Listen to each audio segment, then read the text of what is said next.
Jadi penyaliban itu terjadi bukan karena mereka tahu Yesus inilah Mesias, yuk kita salibin yuk, biar dia menumpahkan darahnya untuk mengampuni dosa. Enggak begitu. Mereka menyalibkannya atas tuntutan Sanhedrin, mahkamah agama, karena kebencian mereka kepada Kristus. Maka dengan demikian, di dalam kebencian mereka itu, kasihnya Allah dinyatakan di dalam tumpahnya darah Kristus.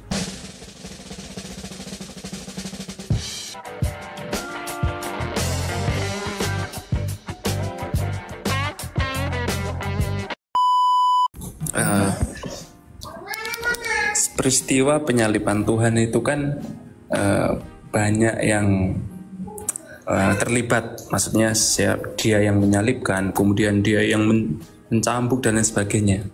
Nah, sebagai orang yang memainkan peran itu, apakah mereka itu berdosa atau mereka harusnya bangga? Aku adalah orang terpilih yang dipilih Tuhan untuk memainkan. Aku juga nggak bisa nolak peran itu kan pastinya, Kak. Loh, siapa bilang? Mereka menyalibkan Yesus itu karena kebencian mereka kan sama Tuhan Yesus. Mereka Anda jangan berpikir mereka menyalibkan itu karena saya dipilih untuk menyalibkan. Lalu karena saya dipilih untuk menyalibkan korban, yaitu Yesus Kristus, makanya saya bangga. Enggak. Mereka menyalibkan Yesus karena kebencian mereka kepada Kristus. Maka mereka menyalibkan dia. Berharap, dan dengan demikian iblis itu berharap Yesus itu mati untuk selama-lamanya. Tapi iblis ternyata tidak mampu menahan dia lebih lama. Jadi Anda itu jangan berpikir yang menyambut dia, yang menyambuk dia, yang melukai dia itu seharusnya bangga karena dia menyambut Tuhan Yesus yang adalah korban bagi penghapus dosa dunia. Enggak begitu. Konsepnya enggak begitu. Mereka berdosa. Yudas itu binasa karena dia menjual Tuhan Yesus. Murid-muridnya yang menyalibkan dia itu, mereka itu akan binasa kalau mereka tidak bertobat dan percaya kepada Tuhan Yesus. Mereka pasti binasa kalau tidak percaya kepada Tuhan Yesus yang mereka salibkan itu. Jadi penyaliban itu terjadi bukan karena mereka tahu Yesus inilah Mesias, yuk kita salibin yuk, biar dia menumpahkan darahnya untuk mengampuni dosa. Enggak begitu. Mereka menyalibkannya atas tuntutan Sanhedrin, mahkamah agama, karena kebencian mereka kepada Kristus. Maka dengan demikian, di dalam kebencian mereka itu, kasihnya Allah dinyatakan di dalam tumpahnya darah Kristus. Jadi di dalam kebencian dunia kepada Kristus, Allah mencurahkan kasihnya di dalam darahnya. Sebab di dalam tanpa penumpahan darah, Ibrani 9 ayat 22, tidak ada pengampunan. Begitu. Ya, jadi nggak ada istilah berjasa bangga, enggak. Harusnya mereka malu. Mengapa mereka menyalibkan anak Allah? Oke, jadi seharusnya peristiwa itu memang harus terjadi kan, Kak? Peristiwa itu penyalib. Ya, peristiwa itu harus terjadi. Nah, sedangkan tapi bukan Tuhan yang paksa mereka salibin dia. Lalu? Tuhan mengizinkan itu, tapi bukan Tuhan yang paksa. Kan mereka sendiri yang pengen menyalibkan Yesus. Pengetahuan Tuhan tidak menjadi dasar penetapan Tuhan. Tuhan tahu besok saya akan makan ikan goreng, tapi bukan Tuhan yang membuat saya makan ikan itu. Tuhan tahu bahwa saya besok akan berdosa, tapi bukan Tuhan yang membuat saya berdosa.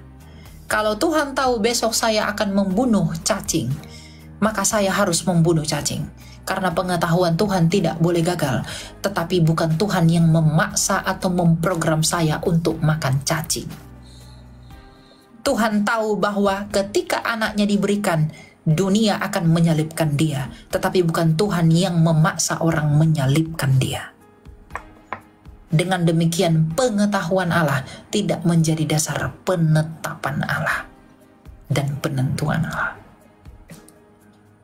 Jadi jangan Anda berpikir nubuatan itu Tuhan program-program. No. Tuhan tahu, tapi bukan Tuhan yang mengambil bagian untuk melakukannya. Tidak. Satu lagi bisa, Kak? Ya. Saya kan sering, ini bukan saya membandingkan, Kak ya. saya kan sering nonton mengikuti Dautoni. Nah, saya minta tanggapan dari Kak Elia, itu kesaksiannya seperti apa? Saya tidak percaya dengan Dautoni. Dengan alasan apa, Kak? Ya, saya tidak percaya, saya tidak nyaman aja. Terlalu mengada-ngada bagi saya ya. Ya, bagi Anda mau percaya silahkan, terusan Anda. Ketika dia berkata Lucifer, ya, saya dari situ saya tidak percaya, karena Lucifer itu bukan nama iblis. Lucifer itu adalah gelar bagi Lucis dan Vere yang adalah pembawa cahaya, bukan nama. Jadi ya silakan lah, yang mau percaya silahkan, saya tidak. Tapi saya tetap menghormati beliau sebagai seorang hamba Tuhan. Tapi saya tidak mau percaya. Yap. Saya terganggu dengan khotbah-khotbahnya dia dalam banyak hal. Tapi saya tetap respect ya, sebagai sesama yang memberi hati untuk melayani. Tapi saya nggak tahu juga lah ya bagaimana. Saya tidak mau berburuk sangka. Tapi saya tidak percaya. Ya itu hak saya toh, saya mau percaya atau tidak sama dia. Gitu ya. Ya, terima kasih. Oke, ya. God bless.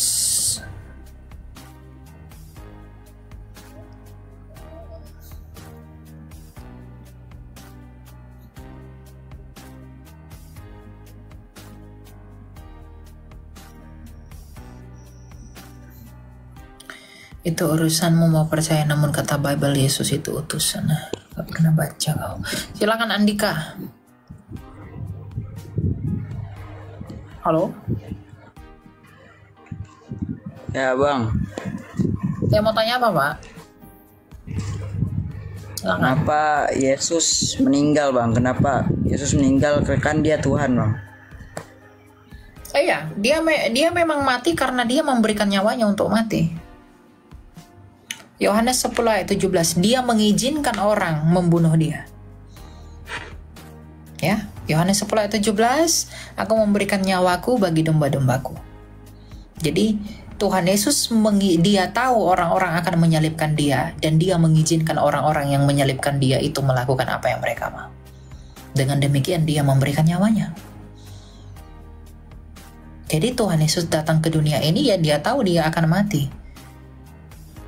Tapi dia rela memberikan itu demi kasihnya kepada manusia sebagai tanda penggenapan nubuatan. Gitu. Dia mati tapi tidak mati membusuk, kan dia makan belatung, dia malah bangkit. Justru matinya Tuhan Yesus itu untuk membuktikan ucapannya.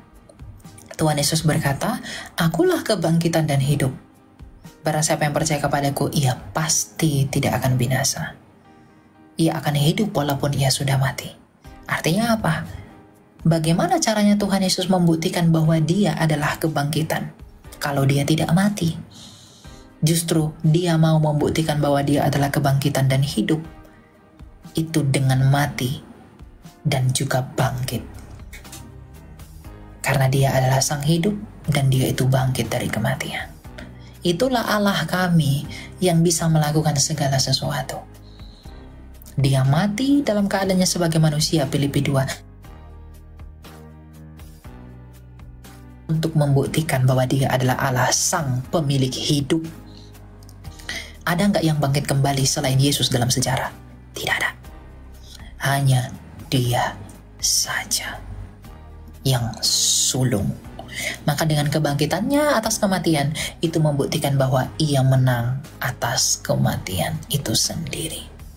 Maka kita yang percaya kepada dia juga turut akan dimenangkan di dalam kemenangannya atas maut itu. Gitu ya. Gitu ya, apa Andi?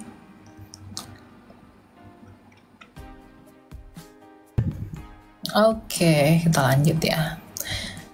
Saya menjelaskan, dia malah typing di bawah tadi. Ya nggak apa-apa lah ya. Agar menjadi nyata bahwa tidak semua orang menyendengkan telinganya. Begitu. Ya. Silakan Rahmat. Shalom kakak. Shalom, silakan. Ada yang mau tanya? Kak, aku mau nanya, aku mau sharing. Aku pun Kristen ya kan. Aku mau nanya, yang menciptakan langit dan bumi Yesus apalah? Allah, Bapa, Putra, dan Roh Kudus. Allah kan? Tapi kenapa banyak orang Kristen bilang Yesus yang menciptakan langit dan bumi? Ya kan Yesus kan juga firman yang mencipta, Bapa juga mencipta, Roh Kudus juga mencipta. Kamu ngomong sama aku, yang ngomong sama aku ini tubuhmu, firmanmu, pikiranmu, atau rohmu? Atau semuanya? Justru itu aku mau bertanya sama kakak, kan memang aku maksudnya nggak terlalu inilah ke agama kan, tapi kan yang aku pelajarin dalam Alkitab yang menciptakan langit dan bumi itu kan Allah Bapa di surga. Allah Bapa melalui firman dan rohnya. Ayub 33 ayat 4. Nah, sekarang saya ngomong samamu, yang ngomong ini tubuhku kah, firmanku kah, atau rohku? Semuanya kan. Kalau saya hanya tubuh tanpa firman dan roh, saya mayat. Kalau saya hanya firman tanpa roh, tanpa tubuh, ya saya nggak jelas. Kalau saya hanya roh tanpa firman, tanpa tubuh, saya Casper. Iya, cuman aku mau meyakinin, aku mau tanya, kan banyak orang Kristen mengatakan Yesus memang pencipta. Tapi yang aku baca di Kejadian 1 ayat 1, yang menciptakan langit dan bumi adalah Allah. Ya Allah itu kan Bapa, Putra, dan Roh Kudus.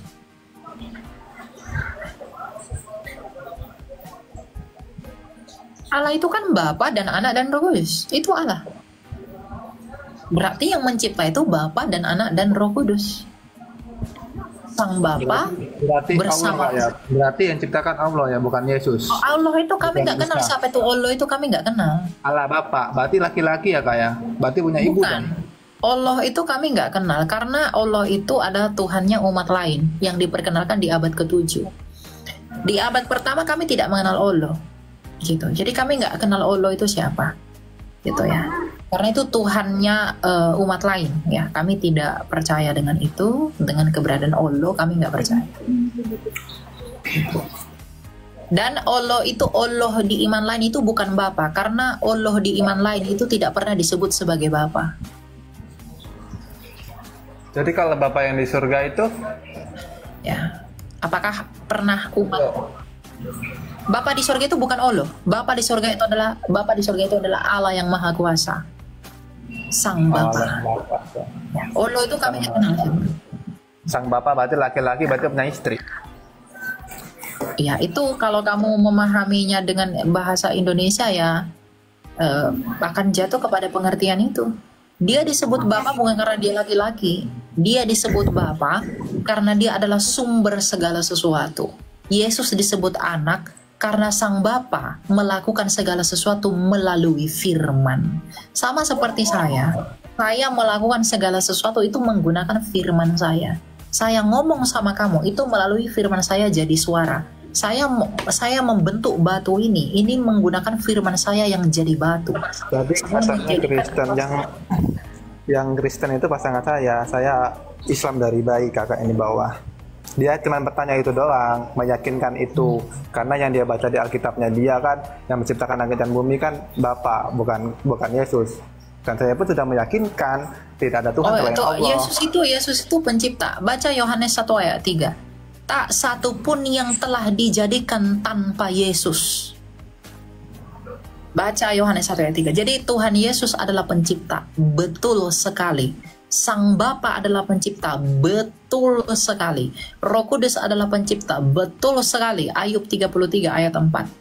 Tetapi Sang Bapa, Firman, dan Roh itu satu. Sama seperti tubuh, firman, dan roh saya itu satu dalam kemanusiaan saya.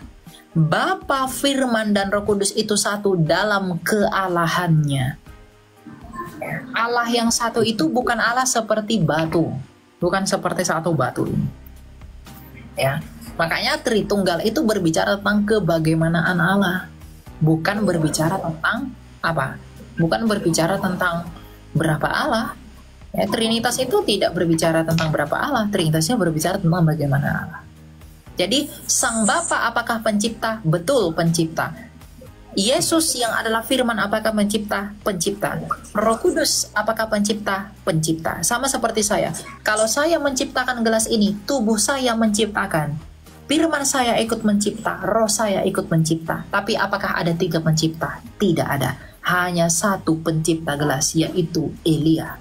Manusia ini.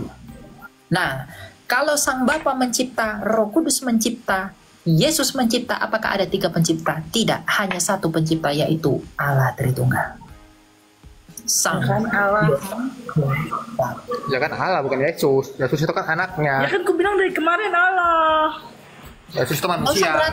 usah berantem kalian di situ.